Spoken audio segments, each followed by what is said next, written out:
So for today's episode, I'm joined by successful entrepreneur and businessman, Tom Smyth. Right then, so Tom Smyth. Yeah. Welcome to the 3% Podcast. Thanks very much, mate. Great to see you. So we'll start the same as most podcasts. Let's go. At the beginning. Obviously, where did it all start for you? And obviously, where are you from? Just obviously let the viewers know.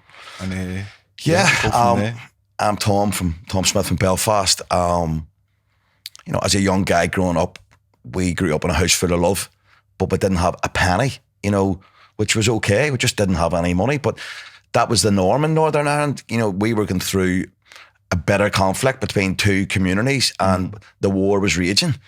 But my mum was a care worker. I'm very lucky she's still alive. My dad is a postman. Well, he was a postman. He's still alive. And they put food on the table and we just had this amazing life. But, all my friends would have had the best of trainees and tracksuits and stuff, and I just didn't. But at the age of 10 years old, I decided to get a job in a fish and chip shop. And very soon and very quickly, I got paid £10 a week, which was a lot of money. Like, let me see, what age am I? Nearly 49. 39 years ago. That was a lot of dough. And sometimes within 2 or 3 weeks, I could have bought my own tracksuit or my own trainees. And other times, I would have just sat and looked at my money in my money box knowing I put that there. I also realised money now started giving me a choice. So the young entrepreneur was born at the age of 10. Growing up in Northern Ireland was a challenge. And I absolutely love our country. I'm so proud of Belfast. I'm so proud to be from Belfast.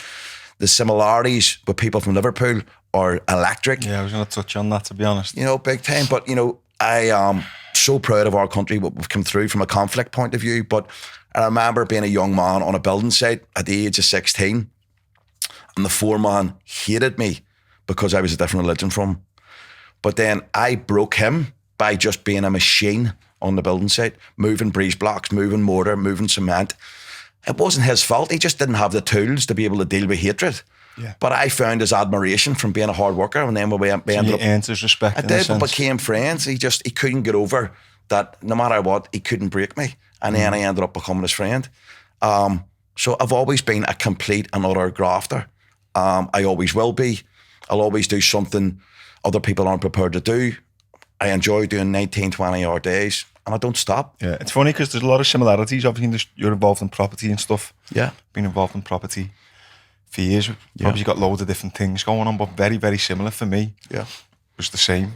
Obviously, was getting taken care of by my mum, who was working 2-3 jobs at one point. Yeah, I was in a position where you've got to kind of find everything.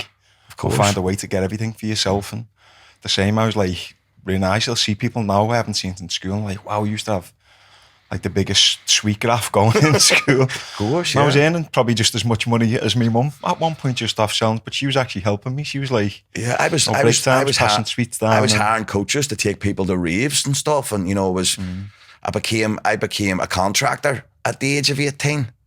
One of the things that we did, sorry for crossing over you when you were talking about your mum, by the way, but I remember at the age of 18, somebody says to me, you can earn real good money in Northern Ireland, and I'm like, hi. He says, you work for the security forces. And I'm like, okay, tell me more. So we were contractors. I was a young roofer. So then if you work for the security forces, you were a target. So we get paid danger money. And I remember working on the forensic lab in the police station, and the police come running out and says, get off a roof. I'm like, what's wrong? We're all standing with blowtorches. He says, we've had intelligence. There's a sniper in the forest. Get off a roof.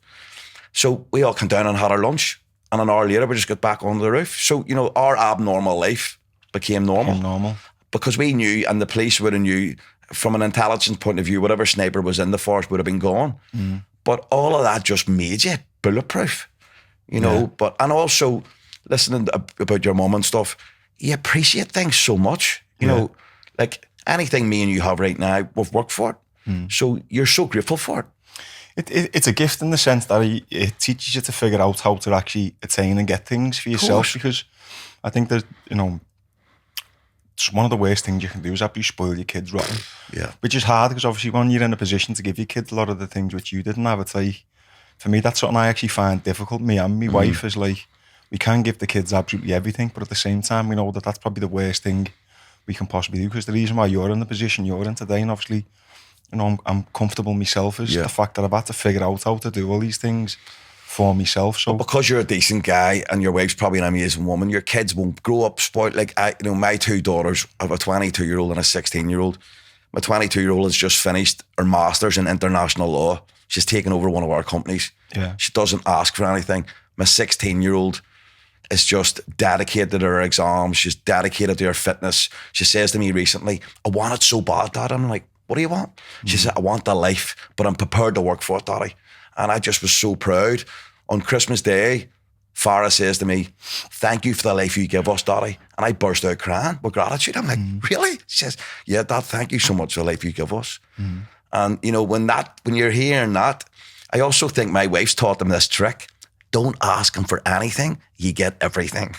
Yeah. Because they don't ask me for anything. Yeah. So, you know, it's... At the same time, it's a testament to you, because we basically... A large part of who our kids become, it's conditioned through what they see in the parents and us, which we know that anyway. Big time, man. Big time. And so you want to be that reflection or inspiration that hopefully they look well, up. You are, aren't you? Well, Do you know what I mean? Like, you know, basically we're creating the future in what our kids, how they see us behave. Yeah. Day to day, I was in the gym this morning, I put a thing on my story. 6:30, my daughter, I don't know if she's woke up, had the tunes on blasting, and Brilliant. Next minute she's in, do you know what I mean? She's on a cross trainer, and I'm like, that's ain't normal. We're literally creating like they're normal. But then her kids will be like that all because of you. Yeah. You know, so it is an amazing reflection to leave that and continue to, you know. So going back to like routine and stuff like that, and obviously, you know, that's a really big thing. Again, speaking before the podcast over like the amount of similarities and things we've got in common. What would your normal routine look like? I know you probably had about 10 meetings a day before you turned up here, and I'm sure this isn't the last thing you'll do today. I'm honoured to be doing this, by the way. I really am. So thank you for the opportunity. So I'm usually the 4 o'clock guy. I get up at 4 a.m. 6 days a week. This morning I woke up at 3:45 and I felt so fresh. So I got up, I have a triple espresso, a glass of alkaline water, a bit of water around my face, and then I write my mantra. I write this mantra page about me, and I write about this amazing person on a page. One of the first things I write is, I'm a warrior of Jesus Christ, because the situations I've grew up in Northern Ireland and stuff, I shouldn't be here. I should be dead. Yeah. So just being able to say thank you to God is a big thing for me. I still might say fuck, but God saved my life a million times. I then write, I'm a sober man. I'm a sober man. I write, I'm a man that makes things happen. Everything I touch turns to gold. And this page puts me in alignment. Like, you are a warrior. This puts armor on me when I write it about myself. I then write my gratitude. And I'm not talking about Lamborghinis. I'm talking about the taste of a cup of coffee, the memories of my best friend Gary, who died, the memories of my gorgeous granny, who died, the sunset that I seen, you know, the memories of my wife when she was walking up the aisle. It's all the things. A hot shower. What? Having an iPhone. That's what gratitude is. Yeah. People take to it. Then I write my goals. And I write at the top of the page, I am so happy and grateful now that. And then I write everything in the pretense that I've already achieved it. I put a date on it, and I go after every single one of them like my life depends on it. Yeah. I believe I'm the architect of my own life. I've got boxes of journals, and everything in them I've achieved. Then I'll start checking my phone. I'll do a catch up on about 55 WhatsApp groups with different companies. I'll ping everybody for 30 minutes. The momentum will have started, and then I'll probably do a 90-minute gym session. And then it's just boom all day. I'm just obsessed with success in a way that I'm a very, very organised man. And I would say within a week, I would do what a normal person would do in a month. Yeah. Just like you. You know, in it to win it all the time. I've changed and adapted my routine over the years. Like, obviously there's been points in my life where I've been getting up dead early and I'm out and I'm hungry but I've kind of wound everything down now. You told me that, yeah. Yeah, which has been over the last couple of years. It took me a long time to actually adapt to slowing down and having more time to myself. So essentially I dedicate 2 full days to work and to finance, basically to anything to do with my finances. Yeah. But then like Tuesday, Thursday, I'm doing the podcast. I spend a lot of time at home. I recharge. I get tired, to be honest, because a lot of the stuff I'm doing in terms of work, it's not stuff I'm passionate about. It gives me puts me in the position I need to be in financially to provide for my family and to give me everything we need. But at the same time, I feel tired. Like if I've had a busy day and I'm speaking to people and communicating, you're exchanging energy all the time with Big time. the people who you're working with. Big time. by the time 8 or 9 o'clock comes, I'm the same as you, mate. I'm up at 4:20. Yeah. People are seeing on me Insta, I'm exercising, I'm doing my meditation, journaling, a lot of similar things to yourself. Yeah. But the days of work, I'll work until whatever time I need to work. If it's 10, 11 o'clock, I'm on emails or whatever it is. Yeah. Whatever it takes. I'll get it done, yeah. But then I need Tuesday to recharge and recover from Monday. And then Tuesday's basically the things what I'm interested in and what I've got a passion for. And it might be just self-reflection. I might spend a full day going for a walk, doing my meditation, doing me Wednesday I work again. Thursday I have to recharge and recover from Wednesday. That you're doing that and you're in a position to do that. I had about 25 phone calls in the space of 30 minutes here before we both met, and I was wound up and I was in no state to come in and do a podcast. But the great thing is, from a mentoring point of view, because I mentor a lot of people all over the world, I sat in the back of the private car, put headphones on, and I've got this tune that I listen to, that I go into the present moment and see myself living on a super yacht in Greece. And I'd done a full reset before I came in. And when the music stopped, I had the biggest smile and just went, let's go. Yeah, well, I coach kids, so where I can relate to that is obviously the same again. Sometimes you have the stresses and the busyness of life.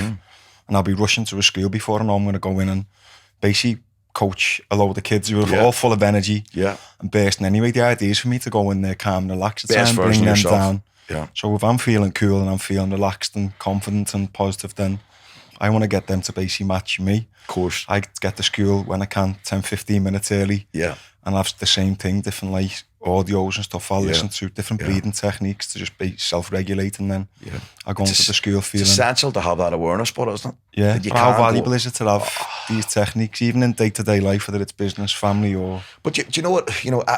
I'm mentoring really high-end people now. We've got a mastermind group and also other huge groups of people.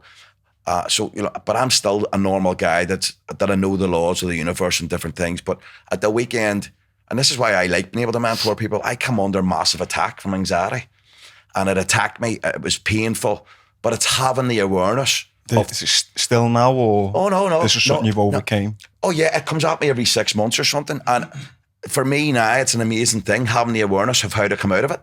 So I'm lying there, you're feeling frightened, but when I wake up, I'm like, okay, great, I know who you are. You're fake, your anxiety. You're fake in my world, you might be fake, you might be real in others, but that's okay. It's a feeling, isn't it? And then I work at myself consecutively through it until the next thing it's gone. And having that awareness is priceless. So when somebody does say to you, I'm having a very tight day or this, how would you do it? You can firsthand actually help them because you live it.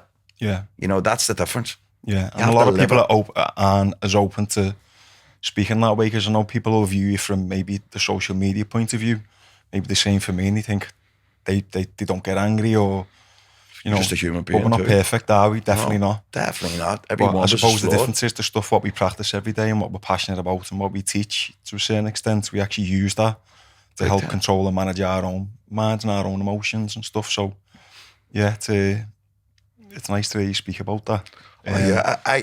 I regularly would like to tell people about, there's when I do public speaking, I would always say, sometimes I wake up beside, in my head, the most beautiful woman in the world, and I'm the most frightened guy on the planet.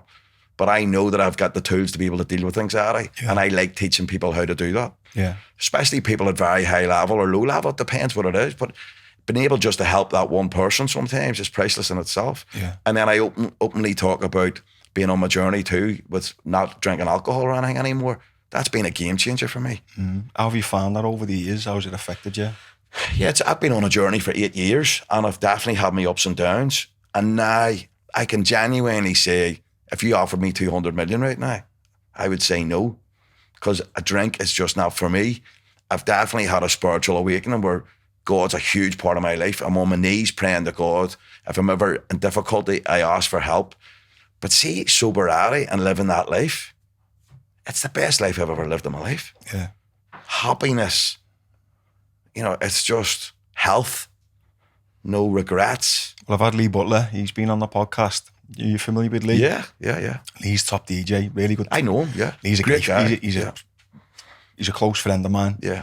Really. He's on the journey too. Yeah. Lee's an amazing fella. But he's still in the nightclubs of a weekend and around fucking all the drink, the drugs. Yeah. Basically the last place you'd want to be if you'd ever been through that experience or had them battles. And you've got your sobriety. And that just shows, and to be honest, he's studying a lot of the same stuff as what we are. He's actually teaching, and he's got a massive group called Break Free. Brilliant. With a guy called Marcus. And they're teaching a lot of the similar stuff what we use. I suppose on the journey, you know, you don't listen until you want to listen. You don't see until you want to see, you know. And for me, you know, when you really do want it, it becomes the biggest blessing in your life. Yeah. You know, it's valuable again for people today speaking about stuff like this, because obviously to see the position what you're in now and the fact you are so disciplined, it's like I know some amazing, really, really strong, fucking powerful men, and they're still battling day to day, and they have their ups and downs, but it's hard once it's got a grip here. It's hard. Yeah, alcohol is cunning and baffling, and it'll come at you and attack you. But once you actually realise, you know, the biggest thing for me is going to AA meetings and stuff, you know, and you're not going because you need to have a drink. You're going because living that 12-step program and making amends, handing your life over to God, realising that a power greater than you is there to help you, and you're just a normal human being, you know, asking somebody else for help, you know, and see once you get it, like, it's priceless. Like, it is absolutely priceless. But through speaking to like friends like yourself, who've obviously gone through that experience, I say my morning routine and all these different things that I practice every day, they're my 12-step program in a sense, because if I fall off them, everything goes to pot. Consistency is the secret of our success. Discipline, all these different things, they actually equal like freedom and control and give you the ability to create your own life, so to say. Routine's everything. Like, for me, somebody might say it's regimental. It's my life. I love it. Like, I absolutely love it. And people can think you're nuts, can't they? Because that's okay too. Fucking hell, why is you getting up at 3:45 in the morning? Why is you getting up at 4:30? But you know, after if I didn't, but I wouldn't fit everything in. But it's normal to us, isn't it? It is, yeah. Do you know what I mean? And you know, like the cold water treatment and stuff. Like, I only started doing the whole cold water thing from one of the times I'd met you, and then I had my wife and all doing it. And then any time I've done a hard training session, I just stand and hose my legs down for 5 minutes. All that came from me listening to you. Yeah, having an ice bath today. Before anybody was doing ice baths, you were doing it years ago. Yeah, which is nice to see now. Obviously, it's down to Wim Hof. He's the man. He's the one who's, you know, there's a lot of people in Liverpool now who've all kind of jumped on the bandwagon. And it's amazing. It's actually good for you. That's what I mean. But rubbing off on people that way is priceless. So what drives you then so much? Obviously, you know, you're doing what you're supposed to be doing. By the sounds of it, you don't get tired. You get tired? Yeah, at Christmas, I had a couple of lovely days just sitting on the sofa, chilling out. And, you know, I also would maybe have a 2-day binge of eating like loads of turkey and roast potatoes and sweets. But I don't eat rubbish for weeks. I like staying in shape. On a Sunday, I like waking up with my wife and going for a walk with the dogs. She goes to yoga, I go to the gym. But a Sunday afternoon, I just completely chill. And that's when my body would definitely catch up. But I could probably go a couple of days without sleep if I had to, just to prove a point or finish a deal or open a new building. Yeah. My energy's yours all the time. And what inspires me to keep doing it, I suppose, I want to leave like a legacy that maybe my kids, grandkids, great-grandkids, that, you know, my dad or my granddad done all that. So I've just made a difference in life. Of course. Why would I not want to do that? I also believe that maybe me just being a normal guy from the street, if I can inspire another kid or another fella or another little girl, that Tom's just one of the guys, if I can do it, they can do it. I want to try and leave that mark so somebody else can maybe feel inspired a bit by it as well. So I don't think that's a bad thing. When it's your time, you want to look back, don't you? And just know basically you've had an impact and you've made.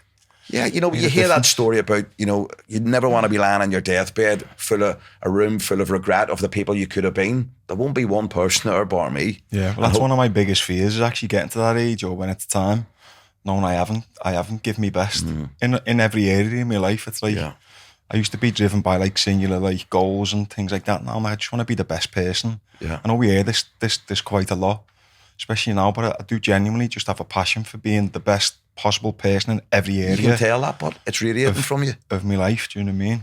And the thing what drives me is the fear of not actually doing that, the fear of regrets and the fear of like, you know, quit on things in the past, learn from my mistakes. I won't like, you know, there's things I've walked away from where I have give up. That's the truth, and I've used excuses and been available. But you'd agree, failure's part of the process. But I've learned from every single mistake. I've made 100%. Loads of mistakes, probably between us. I'm sure we made plenty, but every one of them made you better. And if you look at it, I use all my failures as due diligence of what I've learned, what never to do again, and from a mentoring point of view, what I can pass on to other people. Don't do that.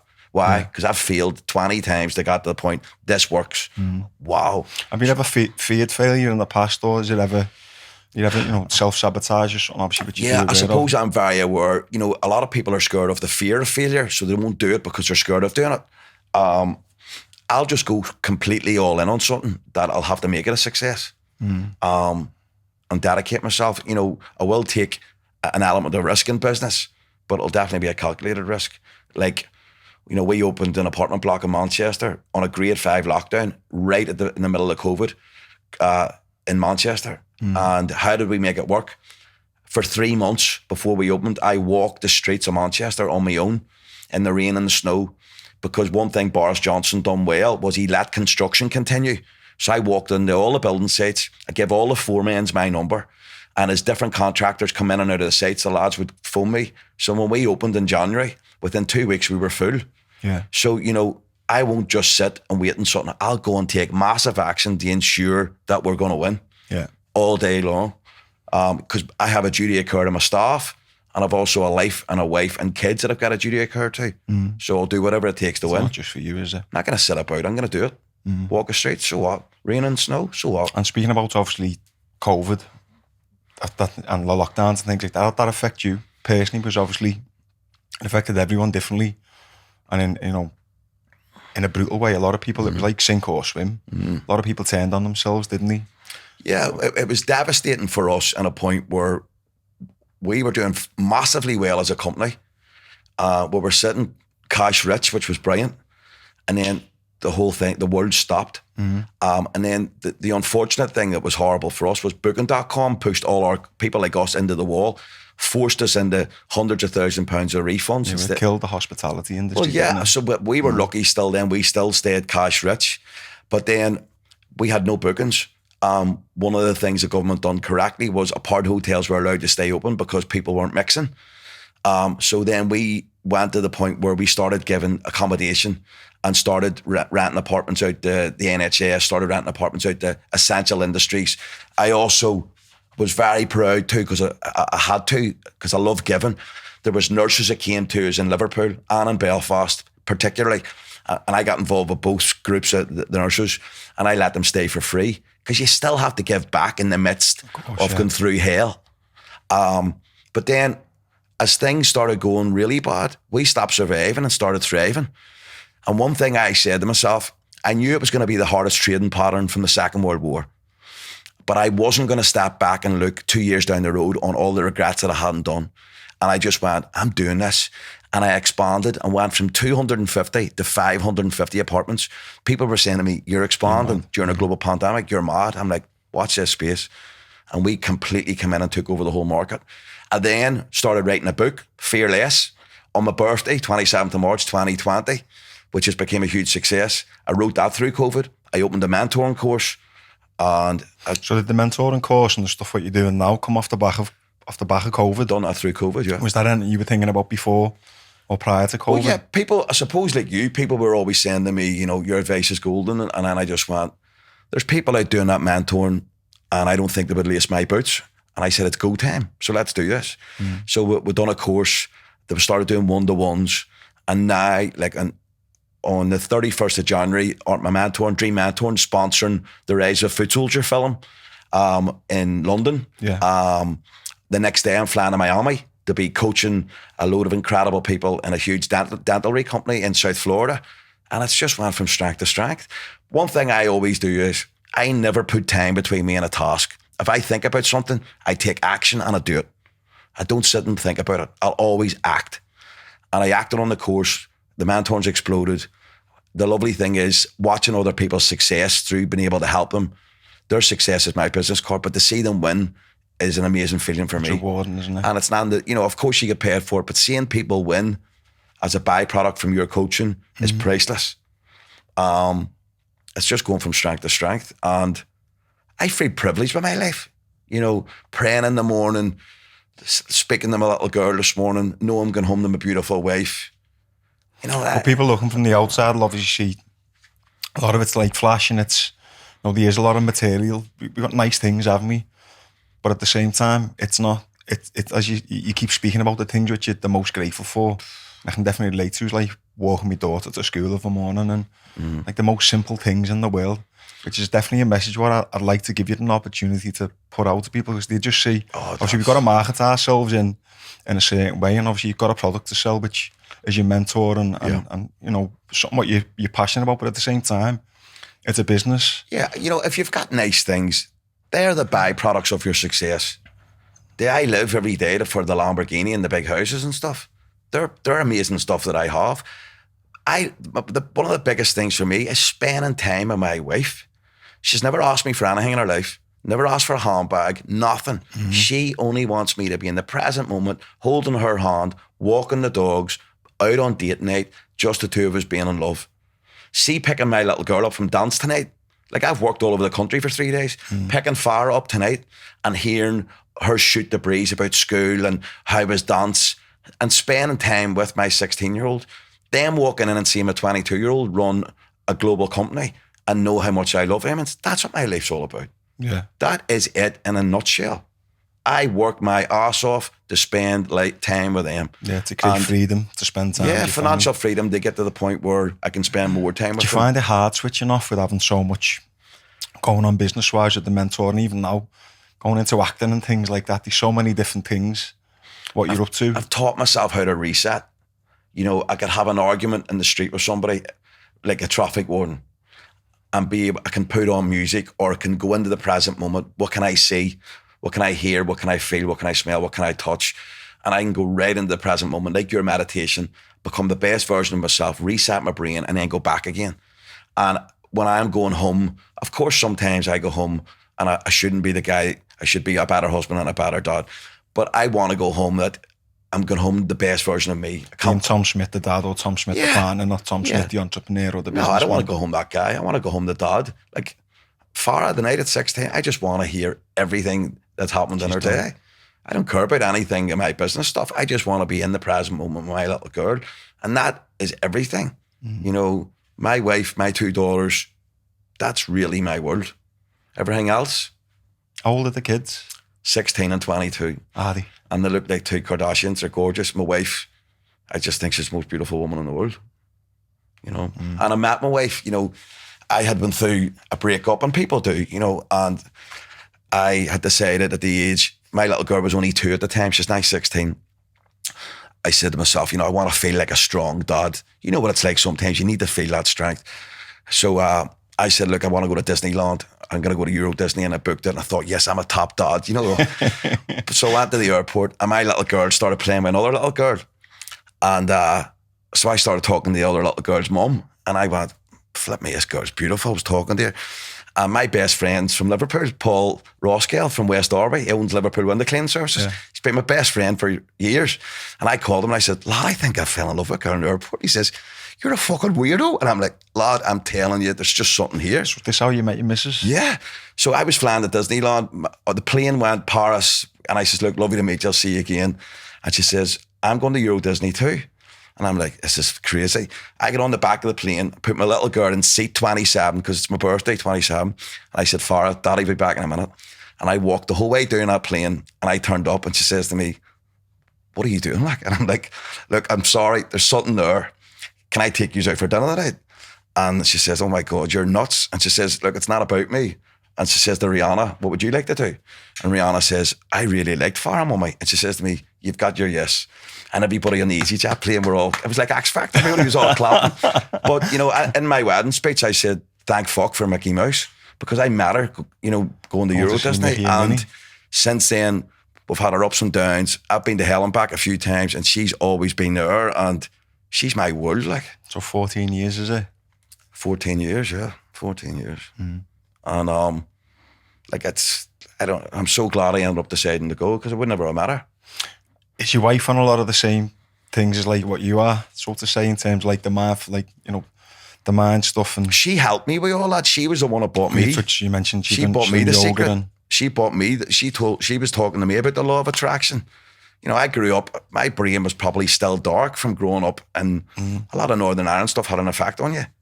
Conflict and all that. But at the same time, you obviously been manifesting things without actually realising that you're manifesting unconscious things. competent. Yeah, she's made you aware of what, like, you know, Yeah. it's like The Secret and things like that. Well, I started teaching myself after I was aware of it. Then I realised, what have I been missing here? Yeah. And then since then, I've been engrossed in self-development for 14 years. Well, a little bit similar for me, but then you start looking at the things where you manifested a lot of the wrong things through thinking the wrong thoughts. No comment, sir. No Even comment. the wrong way, yeah. We won't go down Big that road, time. but yeah, no, big you time. do actually, once you start to get on that little path, it's like, well, I won't say little path because it's a big path. Yeah. You do start to look back, don't you? And But yeah, because start if to piece everything the together. two of us are very straight, and we will be, you know, you make one wrong decision and you go down the wrong rabbit hole, you could never come back. And so many people do make that decision, and there's so many people that are incredible at what they do, but they could also put energy into a business and be incredible at that too. You know, it's about the decisions you make in life. Yeah. You know, it really is. It can make or break you. And I imagine that's something what you're thankful for every day. Oh, the fact how different things could have actually turned out. I do some work in, actually my best mate got a 16-year life sentence, and he's just the same. He's just a dead nice lad, the same as us. Yeah. Hanging around the wrong people. Of course. Made a few of the wrong decisions and ended up getting a lot longer than what he should have actually got if he got guilty of the things which he was actually guilty of. He got 21 charges, I think it was, or 23 charges. Probably guilty of 5 or 6, but got slammed for all of them because... But didn't know any better as soon as he had got involved in it. He was just product of your environment, aren't you? And he was hanging around with lads and they were products of their environment. It was the wrong environment. I get it, totally. Yeah. Basically, and he's became one of them, if not the mentally strongest person you'll ever come across in your whole life. He's an absolutely amazing man. But he did fall victim to his environment and different things, and through obviously being close to him, I actually mentioned it on a podcast not so long ago. There's one of the prison officers followed me on Instagram. There was a conversation there. The next thing you know, I'm fucking in this prison, sitting there doing workshops with like 15, 20 prisoners, and I speak a lot about, like, if there's anything I can ever do to help that, I'd jump on it. To be honest, it'd be great. Tony's been in twice, supporting me. I've had Brainman Brian, who's been on the podcast. Me and Brian actually going in there now regularly doing I'll work go with. 100%. You know what? One of the things for me, I am just so proud to see our country growing up as a kid. Like, I never thought I would see peace in my life. You know, if you really knew what it was like growing up where we grew up, and seeing both sides of our community come together and our community workers get peace in our lifetime. I'm so proud of our country, the community leaders, you know, our people. And I'm so proud of Belfast. Like, we are the ultimate bounce back city. Resilience is in everybody's DNA. Liverpool's very similar. Well, of course you are. And that's why, you know, hopefully it's okay to say Scousers. I fucking love Scousers. My best mates, I've been coming here 31 years. A lot of us are from Irish descent, aren't we? So my granddad is Irish, like County Kerry in Ireland. Just like granddad. That. Do you know what I mean? And I feel privileged that I've been coming here so long. But I'm going so back proud. to the prison, honest to God, some of the nicest people you'll ever meet are in fucking jail. And there's not a single time I come out there and, like, one mistake they've made, and that's like they've lost 5, 10 years of life now. I don't know if there is a reason why everything happens. I've been back and forth with that question for a long, long time, because you see bad things happening to good people. You know, I know we are capable of we do create our reality for ourselves, but it doesn't mean things completely out of your control happen, and they're not always good things.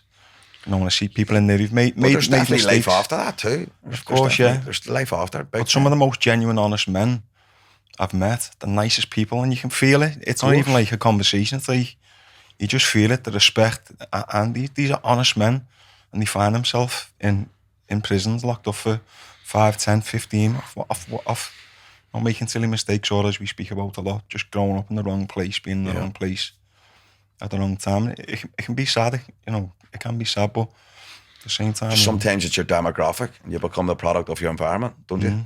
We all are, to a certain degree, aren't we? Big time. Yeah, I'm happy to get to speak about that, because honestly, you get, like, when you're in the business world now, and you probably know yourself, there's just as many, if not more crooks in business than there is. Thing for me, see, when you've grew up one of the kids from the street, when you're getting into business and you're a hustler and you're sharp as a razor, nobody's going to catch you on. You're reading legal documents and you're like, hold on, I'm paying your legal fees. No, I'm not. Are you for real? You know, it stands you really well.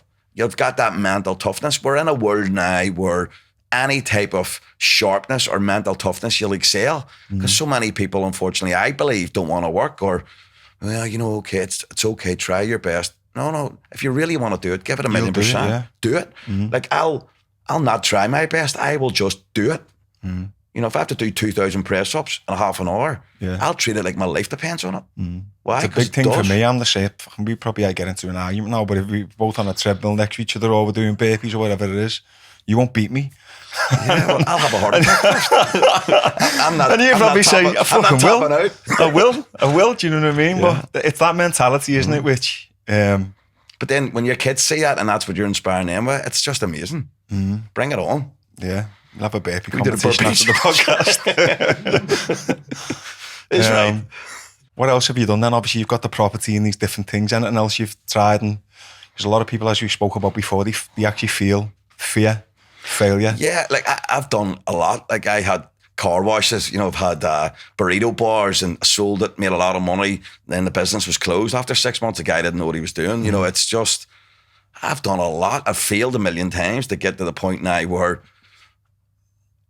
and I don't mean to sound obnoxious, winning's just normal now. Because when you've paid your dues and you're really on it all the time, when hard work meets, people say it's luck, when hard work meets opportunity, and I'd said it the other day, the harder I work, the luckier I get. Yeah, but you've got to be ready to for the opportunities when they arise. You've got to be able to spot them if you're in a negative mindset, which we know anyway. Yeah, I'm right in front of you and you won't see them. You'll see everything else apart from that one opportunity. A lot of the time as well, it's like we get these knocks and I know 100% you relate to this, something won't work in your favour. At the time you can be like, fucking, you know, it can be frustrating, can't it? But then I've definitely, one thing I've learned to do is if it doesn't work for me, it's not for me. Sometimes it's a blessing. It's just guiding me somewhere else, somewhere better. Yeah, I remember I was in to do a big hotel in Northern Ireland, and the guy ended up not being honourable, and he says, look, we've changed our mind, we want this for a deposit, we want that. And I'm like, I'm in Disneyland with my kids. This was about 4 years after we'd met. We'd went again, and I says, just keep the building. And he went, what? I says, just keep it. You're a scumbag. We had built a relationship. I can't work with you. If I can't trust you, forget about it. And for about 6 months, he went out of his way to constantly get me back into the deal. And then I'd walked away because we broke a trust. And then the more I thought about it, it would have been a 2-hour drive there, 2 hour back. It's easier to go to England. I just went, that was a blessing. Complete blessing that I didn't get that. You know, and things come and go sometimes, and sometimes it's for the best. Yeah. You know? As I say, it is what it is.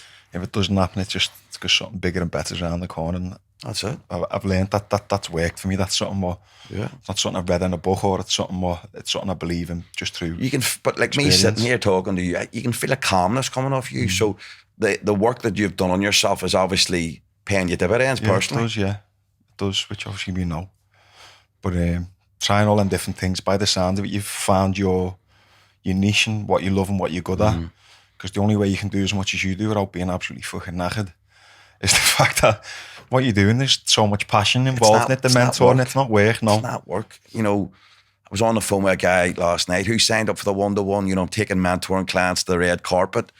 And it's just to say thank you. For, you know, hopefully maybe you can come too, but it's just so enjoyable, you know, and then running companies, building apartments and houses and all that. I love it. Yeah. I love going to architect meetings and chasing the council about specifications that sort of road entrance. I wish I did. But then one of the things is I tell myself, like many people that we know that hate cardio, I tell myself I love cardio. And I do. Change your words and change your world. Of course, yeah. Get comfortable being uncomfortable. Nothing bothers me. I don't let stuff fizz on me. Yes, sometimes I go to lose my temper, but then I'll reset and go again. But I tell myself that nothing's an issue, and I just keep cracking on all of the time. Very similar. And anything that I'm not a professional at, I surround myself with people that are. So I give it to them, they bring it back to me, and I'm also learning from them. Because every single day is a school day. That's it. You don't have to know all the answers, do you? You just have to find or know the people who do, and that's probably and then learn from it. Yeah, I'm sure you've mastered the art of that as well. Of course. You know what I mean? For me, it's different, as I say. The stuff I do financially, at the minute or up until now, it's not stuff I've really been passionate about or had an interest in. There's just been a means to an end, so to say. I'm always working to try and create as much passive income as I can. So obviously allow me the time to do the stuff which I love. And now I'm in a position where I'm starting to use the money which I've saved and stuff to invest into things which I've actually got an interest and a passion for. The same as you, mentoring the kids and creating programs and things like that, which most of it's based on the mind. But two years ago when we had met, you were going in and out of schools giving back, and one of the things that we had spoke about, and I thought it was a brilliant thing, you pulled up in a gorgeous Audi car, and it really came home with me, because you had said to me, you know, I want the kids to see me getting out of this who works, you know, a sports star, a guy that's involved in construction. So for me, I seen the inspiration of this guy turning up instead of maybe the drug dealer turning up in a car and the kids wanting to be him. Don't be that guy. Go and get a job, form a career, do what you need to do, graft. And it's using the same energy, but just channeling it into something. The same brains turned into something incredible. And then their door's not being put up the hall. You know, they can have that life, they can pay their tax, they can live the life that they need to. There is a choice. And it's nice to be able to go there and say, I've got these nice things, but at the same time, the things which you take joy and happiness from, just being present with my family over weekend and the most simple things which cost absolutely nothing. Yeah, totally. You know, I'm busting to see my daughter now. Can't wait to see my wife. Can't wait to see my other daughter. I was going to say my other wife, that would have been bad. But no, you know, when you live with gratitude in your heart, and one of the things that I also love doing is, especially Liverpool Airport's a good one for it. I would go through sometimes and say you're head of security. I'll put my shoes on and stuff and say, excuse me, what's your name, Mark? Yeah, what's wrong? No, I just wanted to say, going through this airport is a breath of fresh air. Thank you very much. I really appreciate it. Sprinkle gold dust. Really? And you're just fixing yourself, putting your coat on, and you see all the staff being told by their boss, and it costs nothing to make somebody feel like $1 million. There's a statistic I've used in the past. Sprinkle gold dust. It was actually Brayman Brian who told me this years ago. It's called the ripple effect. And Of course. one good deed done at 9 a.m. in the morning can apparently affect up to 2,000 people in a day. So if I flash you in the car, I hold the door open for you, or I say, you know, smile at you, say something nice, then you pass that on to someone else, and then it just ripples out. Yeah, of course. And basically can affect up to 2,000 people a day. Even if it's 100. It's what an amazing thing. Even if it's one. So simple, just being kind. You know, there was another one, I think it might have been a year ago, but a lady had made a cake for our company, and like, I'm pretty healthy when it comes to eating, but I love cake, right, I have to say. And I had a bit of the cake, and it was off the chart, and I called the girl, and I says, is that Joanne or whatever? And she says, yeah, why, what's wrong? And I says, love, this cake is amazing. Thank you so much. The woman was crying on the phone, but I just wanted to let her know how grateful I was. Because it was 20, the cake was perfect. Yeah. Perfect. But why would you not want to phone somebody and just say, it cost 20 seconds of my day to do that? Yeah. 20 seconds. And even, you know, the funny one for me, there's a traffic warden in Belfast, and I come out of AA on Christmas Eve morning, pumped with gratitude. God, what's happening here? I went round to St. George's Market, parked my Lambo, right? This traffic warden comes out, and I says to him, I fucking know you. You're the worst traffic warden in Belfast. It's Christmas Eve.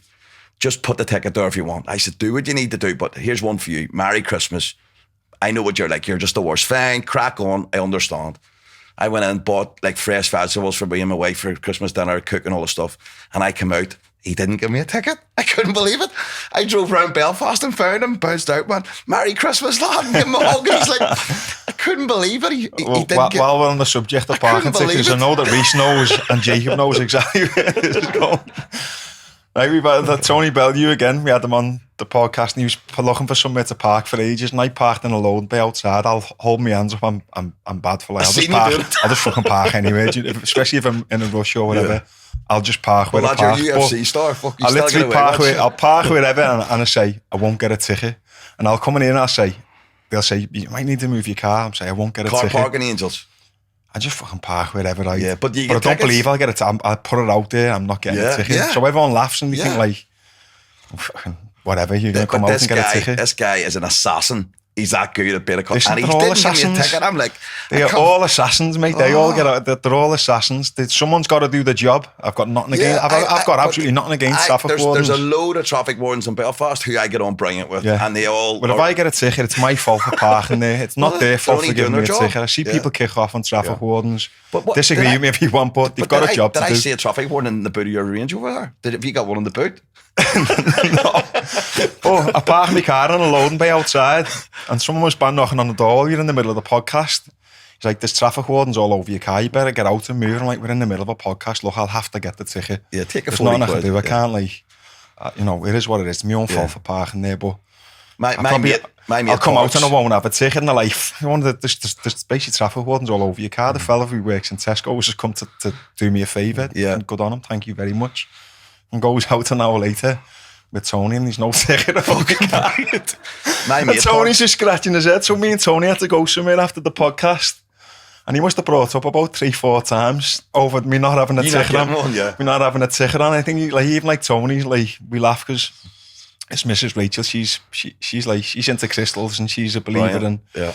you know, the law of attraction, all these different yeah. things. Tony pretends he's not. Tony's like, it's a load of fucking bollocks, you know. But through coming into the prisons and obviously we spend a bit of time together, I think he is starting to come round. Maybe he doesn't want to admit it, but he's The man's definitely such a success, like, and what a starting to gentleman of a come guy, round. like. But What a I think gentleman. maybe part the parking tickets and that's played a little part in it somewhere along the line. Yeah. But My mate calls it VIP parking. He parks in it. He just takes the ticket. yeah, He calls it VIP parking. He doesn't care. my missus goes mad if I get tickets, especially when I used to like we had offices in town, stuff like that, and you know what it's like for parking in town. Yeah. Me son, I'd be training and whatever, I'd be rushing late, I'd just throw my car anywhere. Excuse me, come home, I'd be like, I'm trying to add the tickets and pay them without my missus.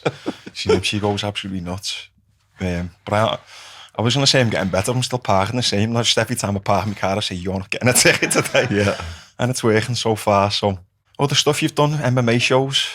Yeah, we owned a show called Cage Wars. Yeah. We were doing cage fighting shows in Belfast before anybody sort of was really doing this. UFC started looking at us and stuff. I became friends with Rich Clemente from UFC. Well, I actually cornered Chris Stringer.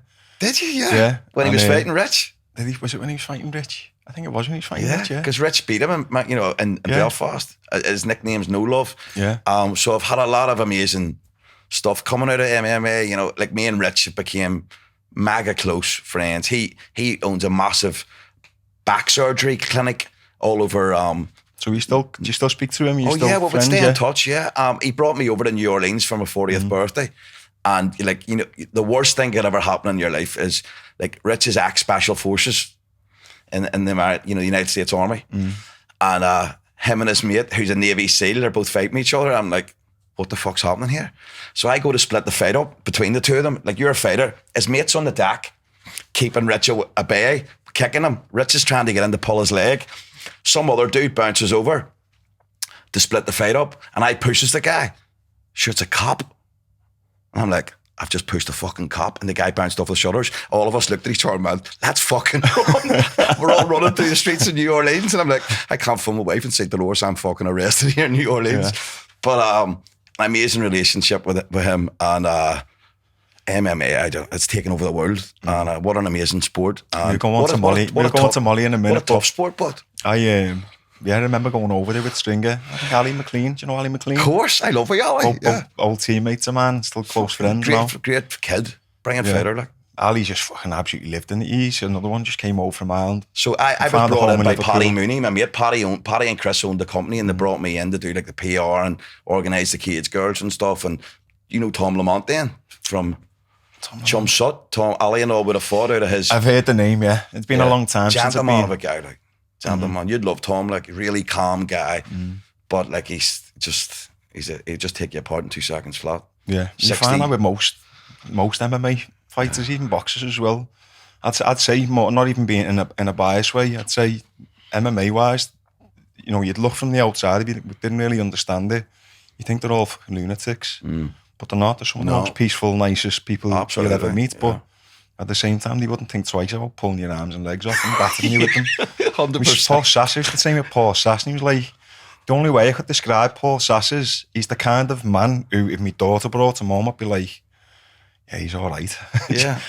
And for me, that's a massive. There's no bigger compliment than saying. Well, I know for you to say that, yeah, I get that too. He's absolute the nicest person in the world. But fucking, if he could literally pull the ankle off your leg, he would. Do you know what I mean? Yeah.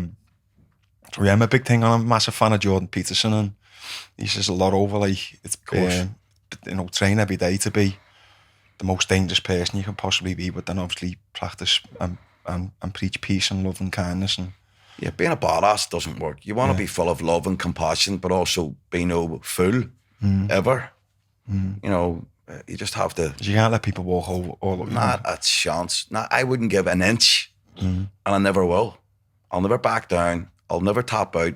If I was in a ring, I would let somebody break my arm before I tap out, because, you know, for me, do one thing in life is you do everything. I can't give up. I'm never going to give up. You know, I'm just, it's in me. I don't know how to give up. I'm just never, I'm not built for it. You know, ever. It's not a bad attribute to have, is it? No, I'm never going to do it. It's serving you well. So speaking about fighters and stuff like that, obviously the MMA world, Molly McCann, another friend who've had on. Fuck the best. I've had all the best people on here, haven't I, so far, but Molly. How did you meet Molly? I just completely adore. I'm friends with a girl from back home who Molly was friendly with. I reached out to her. I don't know what it was. I felt a connection through a screen that I wanted to work with her. We became mega close very quickly. And I just met this incredible athlete that had slightly fallen off the track mentally, not as an athlete, because she's always been the elite athlete. And then we started working together from a mindset point of view, and she just went from strength to strength.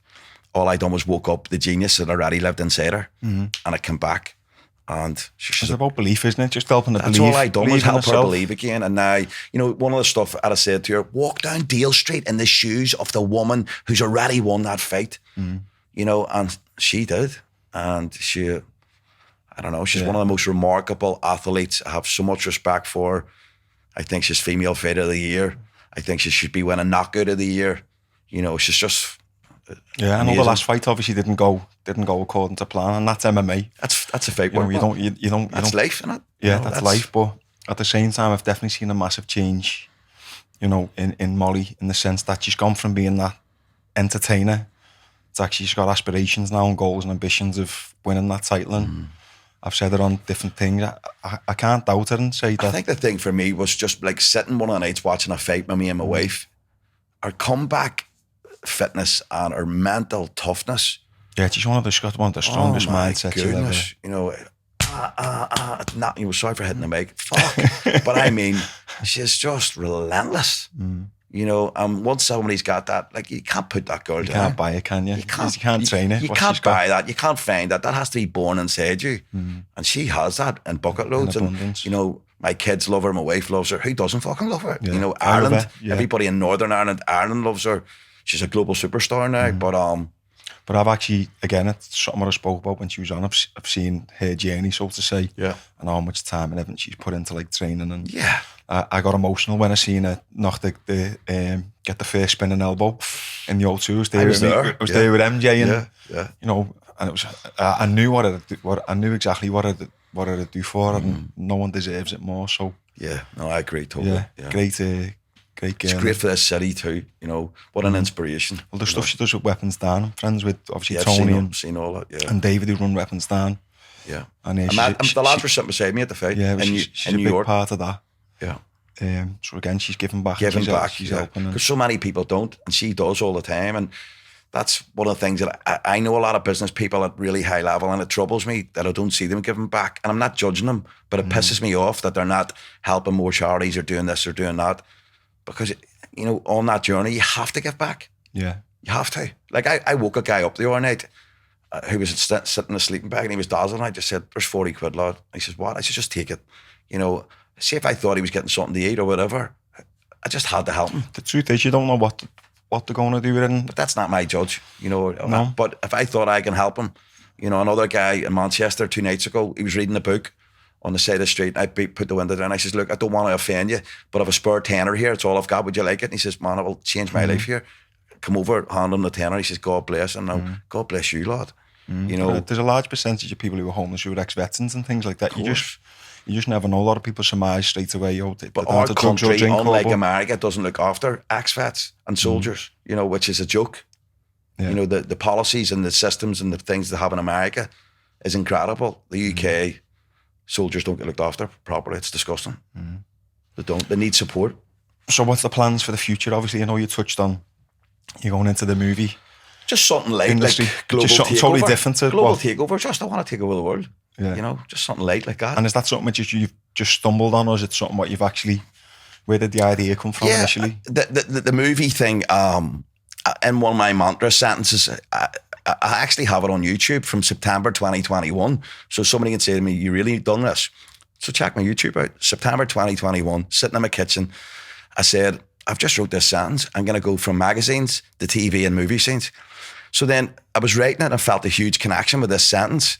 So the connection then had to turn into a goal. So then I have a friend called Keith Bishop, who's a legend, who runs London. He's at one of the top PR companies in the world.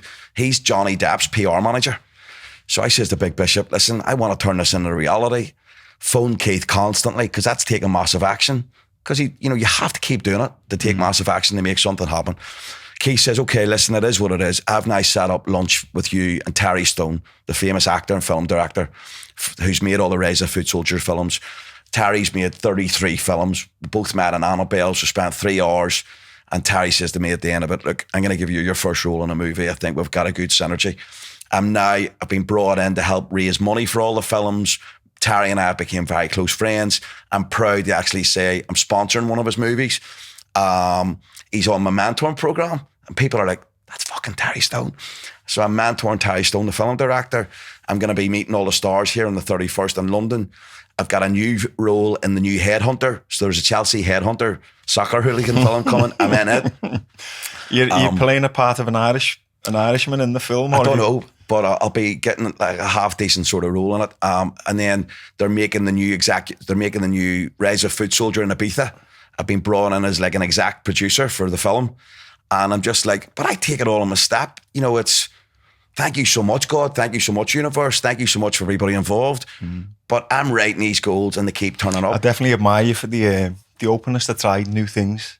Why not? Different things. I wouldn't know the first thing about directing a movie, but yeah, you know, we'll have a go. For me, we'll have a go at it, won't you? I done my role, and there was, you know, when you're doing it, there's about 70 people standing behind you when you're doing it, and as soon as I nailed it first, I just went, you know, something's done now. No matter what, that's that sorted, so I can do this now.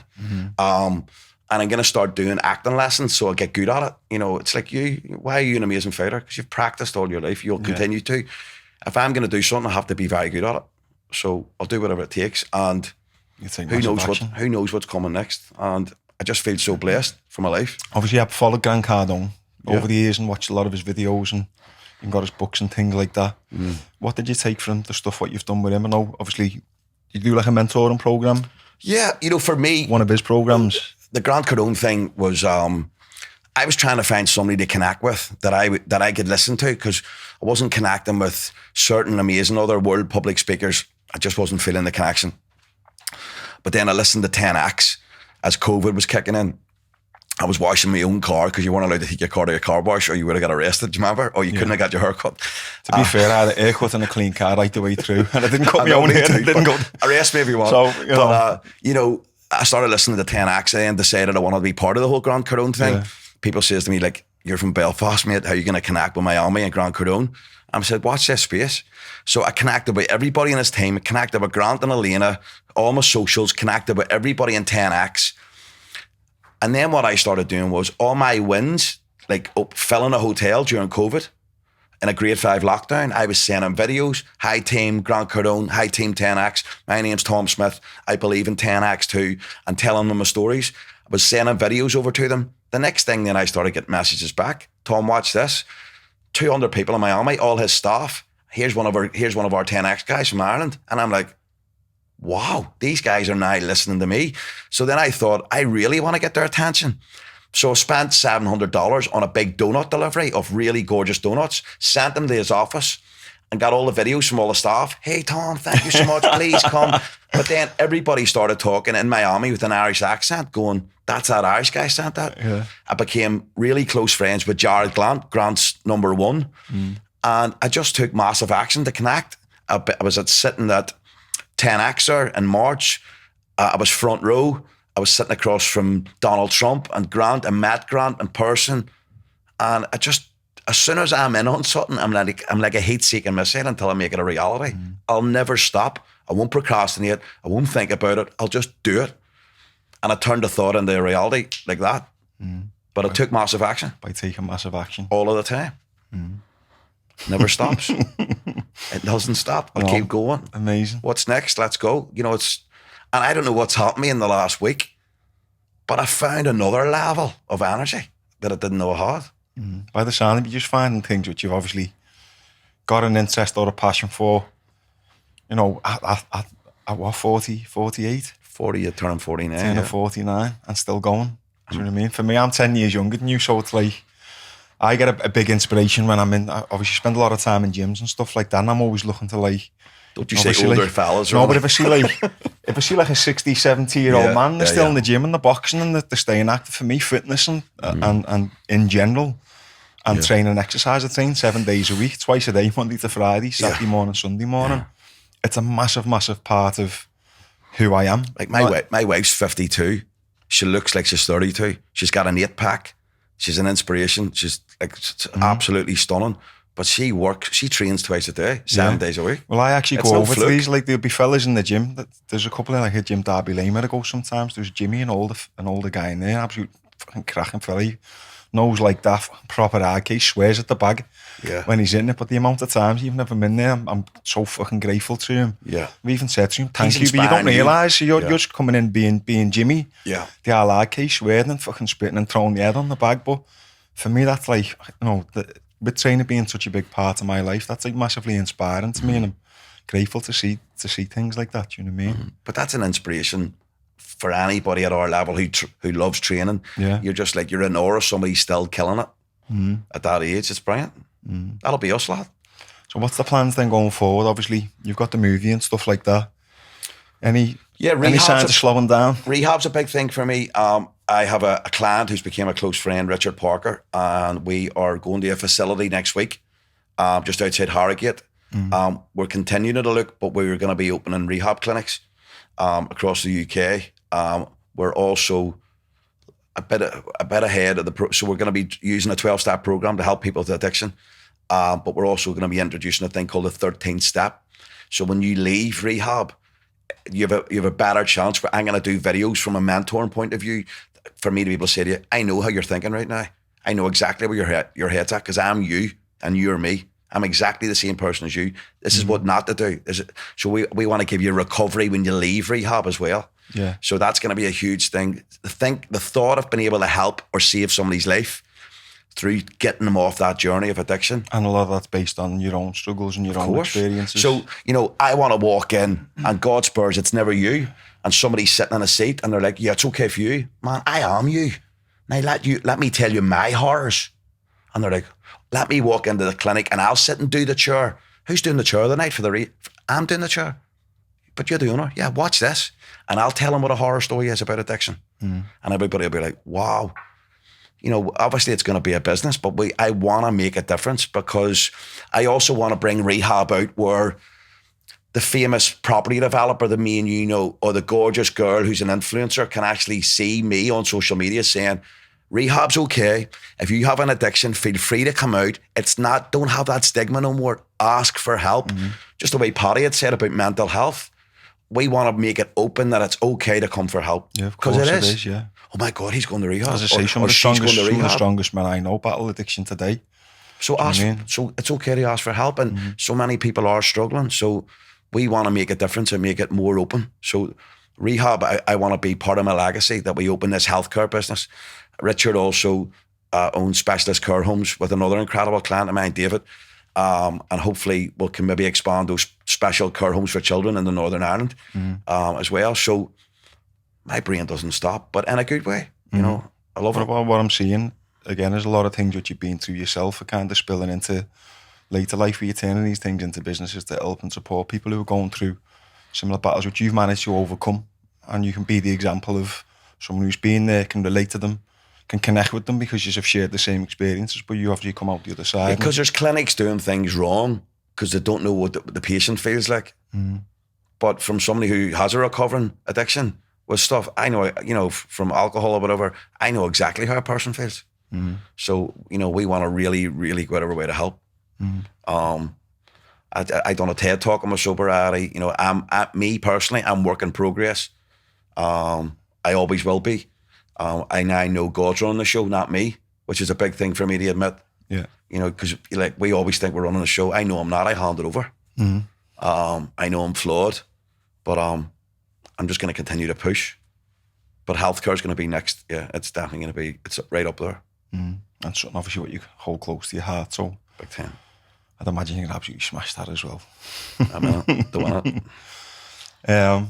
Okay, then before we end, I always ask a couple of questions. Let's go, boss. What's happiness mean to Tom? Sunset. You know, me and my wife were probably addicted to sunsets. You know, we would chase them sometimes. Just being in the present moment, hearing the water, holding Dolores' hand, spending time with Farah and Rihanna, feeling at peace, but being in the present moment, Mark, you know, instead of thinking about 50 other things. Being somewhere else. Like me and you right now, I'm completely engrossed in the present moment.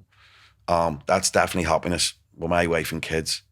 Hopefully get to the point soon where a lot of these companies have them set up so I can spend more time with Dolores or the kids, because there's no point otherwise. That's what are you doing it for? I'm doing it for them, but that's something I'm definitely aware of in my own life. Where money's concerned, I've created the structure which supports me being able to spend time doing the things which I love and enjoying. I'm not driven by money or these things. Don't get me wrong, we can earn money if we need to earn money, but for me, I'm valuing a lot of the same things. So creating just a structure which supports me being able to do that, and that's what makes me happy ultimately. I'm not striving for all these big material things. Yeah, I love life. You know, I lost my best mate a year and a half ago. 2 years this July. And for me to wake up every day and see my wife and kids, like I miss Gary every day. I feel privileged just to be alive sometimes. When my feet hit the ground in the mornings, thank you. It's the first thing I say. See, if you're having a bad day, you're not having a bad day, man. You're alive. Get over yourself. So happiness is a big thing for me. Like you have to. It's an inside job, but too. Success. What's success? I suppose success is being at a level where you can't be financially free to spend just exactly what you have moulded over the last couple of years to allow yourself to do that. It's freedom, isn't it, ultimately? That's what we're looking for, isn't it? Freedom, peace of mind. If I want something, I can just go and get it, you know. But it's the hustle of me grafting puts me in that position. But then I also want to get myself to the point where I'm hustling and working that much that I can step back, have other amazing people do that. So then I can hold my wife's hand and walk the dogs instead of having to go to work. Be there. Or read a book instead of doing another meeting, or take a day off and spend it with one of my daughters, or go to the cinema with my little girl, you know. That's success to me, big time. Favourite quote then? You must have a quote. I'm sure you've got thousands, right? I suppose there's two, you know. For me, winners win is my saying. I believe it's my saying. But also, you know, the devil says to the warrior, you can't handle the storm. And the warrior says, I am the fucking storm. You know, and I remember one time walking the dog, going up a bit of a mountain, and people were all running down because there was a snowstorm. And my brain went, are we going down here? And I had my big Doberman, who's dead now. And I went, no matter what comes here, I'm going right up through the middle of this. Because I'm never going to back down, ever. Never. And I stood at the top, the snow was going mental. And I was just like, let's have this. You know, no matter what, I'm never giving up. Yeah. Ever. No chance. Inspirational. But look, thank you very much for coming on. Thank you, it's been a boss. pleasure just to catch you up. Thank Spend you. some time together. You too, lad. Let's go, champ. Let's go.